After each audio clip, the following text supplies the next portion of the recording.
Magandang araw at magandang buhay, lalong-lalo na sa ating mga minamahal na mga senior citizens. Sa araw na ito mga lolo at lola, dala-dala ko ang magandang balita na mangyayari bukas August 11, 2025. Ano ba ang balitang ito? Ang balitang ito ay patungkol po sa payout sa mga qualified senior citizens na pensioners sa Social Pension for Indigent Senior Citizens. At sa araw na ito, ang malalaman ninyo na punto ng aking video ay una, malalaman mo ang mga lugar kung saan may magaganap na payout. Pangalawa, anong oras po ba magaganap ang yung payout? At pangatlo, saan po ba ang payout venue? Kasama na rin na inyong malalaman ang kumpletong detalye ng inyong pong requirements na dapat i-ready at mga bagay pa na dapat nyong malaman patungkol po sa payout. Kaya naman, sa puntong ito, ibabahagi ko sa inyo ang dapat muna mapakinggan. Attention sa lahat ng ating mga senior citizens. Social Pension Payout Schedule August 11, 2025. Ating alamin ang buong detalye sa balitang ito. Inaanyayahan kita na tapusin mo ang video na ito hanggang sa dulo nang sa gayon makuha mo ang punto ng video kong ito. At kung gusto mo ang ganitong content na pinag-uusapan palagi ang payout ng ating senior citizens, update ng ating mga benefits sa ating mga senior citizens, at iba pang bagay, ay isubscribe mo na ang aking YouTube channel. Dahil makakaasa kayo na araw-araw po ako magpo-post ng update patungkol po sa senior citizens update. At kung gusto mo na manatiling updated ka sa mga videos na i-upload ko dito sa aking YouTube channel, ay nako, i-bell notification mo na para kada upload ko ay manonotify ka at malaman mo kung ano yung magandang balita na mangyayari sa araw na iyon. At kung ikaw handa na, atin na itong pag-uusapan. Let's go! Dadako tayo sa pinakauna sa ating listahan, ang probinsya ng Bukidnon sa munisipalidad ng Ipasugong. Dahil sa August 11, 2025 ay meron po magaganap na payout sa barangay ninyo.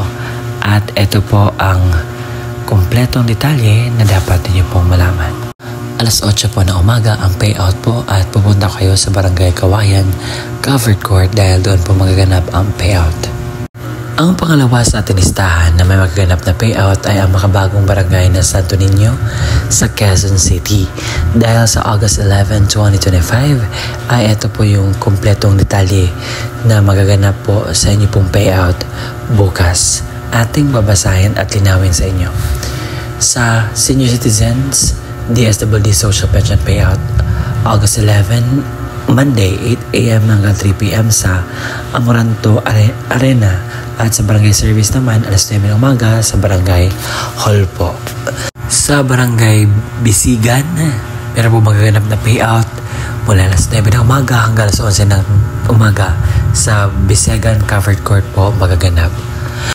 Ang kasunod naman ay ang Lumbia, Cagayan de Oro City. Dahil sa August 11, 2025 ay meron po magpe-payout sa Barangay Lumbia. Sa Barangay Tumpagon sa Cagayan de Oro City, meron po magaganap na payout dyan sa inyong lugar. At ito po ang patunay sa akin pong sinasabi na payout. Sa Taligmao Covered Court, ang payout venue sa alas 9 ng umaga hanggang alas 11 ng umaga po. Sa Barangay Pagalungan sa August 11, 2025 ay meron po magaganap na payout sa alas 9 ng umaga hanggang alas 12 ng tanghali po.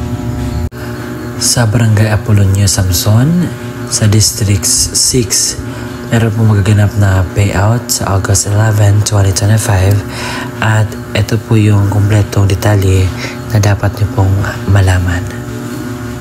Alas 8 hanggang alas 11 ng umaga ang payout sa Apolonio Samson Multi-Purpose Building Parking Space.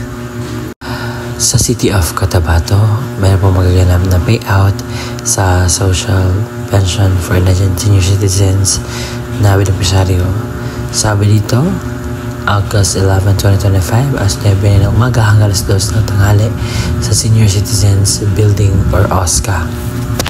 Sa Cagayan de Oro City sa August 11, 2025, meron po mga mapipayout sa Barangay San Simon alas 9 hanggang alas 11 ng tanghali sa Barangay Baikingon sa Baikingon sa August 11, 2025 sa 9 ng umaga hanggang alas 2 sa hapon sa Barangay Baikingon. Covered court ang payout po sa alas 9 hanggang alas 11 ang alas 9 hanggang alas 2 po ng hapon sa Tanjay City sa Negros Oriental sa Barangay Luca. Meron po magaganap na payout sa bukas August 11, 2025. At ito po ang kompletong detalye sa aking sinasabi po dito. Sabi dito, alas 8 po magsimula ang inyong payout sa Barangay 3 Covered Court po. Sa Tanjay City, meron po magaganap na payout sa barangay na ito. Barangay Azagra, Barangay Luca, Barangay Manipis, Barangay Novalias, Barangay Ubugon, alas 8 ng umaga sa Barangay 3 Tanjay City Covered Court. Sa Barangay Poblasyon 1 hanggang 7, alauna ang payout ninyo sa Barangay 3 Covered Court, Tanjay City pa rin. Sa 8 ng umaga sa Barangay Bahian Covered Court at Paleo, alauna ng hapon sa Paleo Covered Court. Sa Barangay Doña Imelda sa District 4, Quezon City, meron po magaganap na Senior Citizens Payout sa August 11, 2025, alas 8 hanggang alas 12 ng tanghali. Sa Barangay Amgalay Guay, scheduled on 3rd quarter Senior Citizens Social Pension Payout August 11, 2025, 9 a.m. at sa Barangay Hall. At yun po ang mga kompletong detalye sa gaganap na payout sa August 11, 2025. Kaya naman ito po ay totoo dahil nakita po natin kung ang progress sa bawat barangay na minimension ko na nagtawag dito, ipi-payout talaga. At sa punong ito ay inaanyahan kita na alamin ang mga kompletong detalye patungkol po sa requirements sa ngayon po na punto. Na Xerox ID ng senior citizens na mayroong 3 original na pirma o thumb mark sa katulad ng ID ng senior citizens. Paalala, pananatihing presentable ang mga dokumento.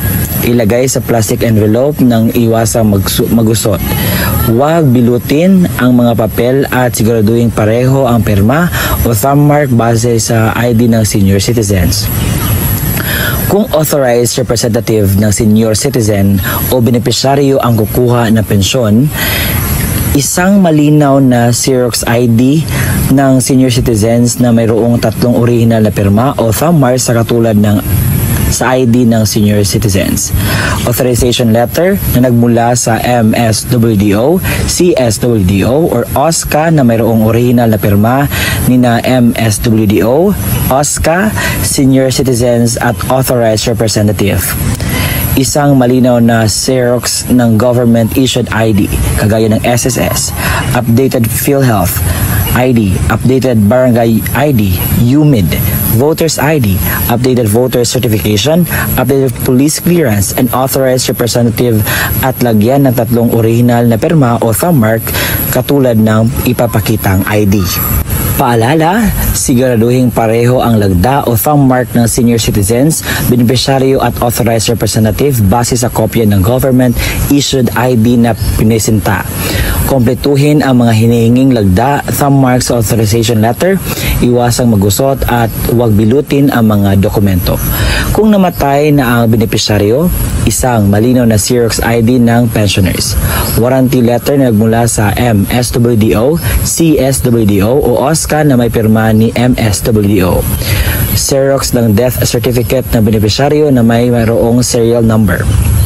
Isang malinaw na Xerox ng government-issued ID, kagaya ng SSS, updated PhilHealth ID, updated Barangay ID, UMID, Voters ID, updated voter certification, updated police clearance ng authorized representative at lagyan ng 3 original na pirma o thumb mark katulad ng ipapakitang ID.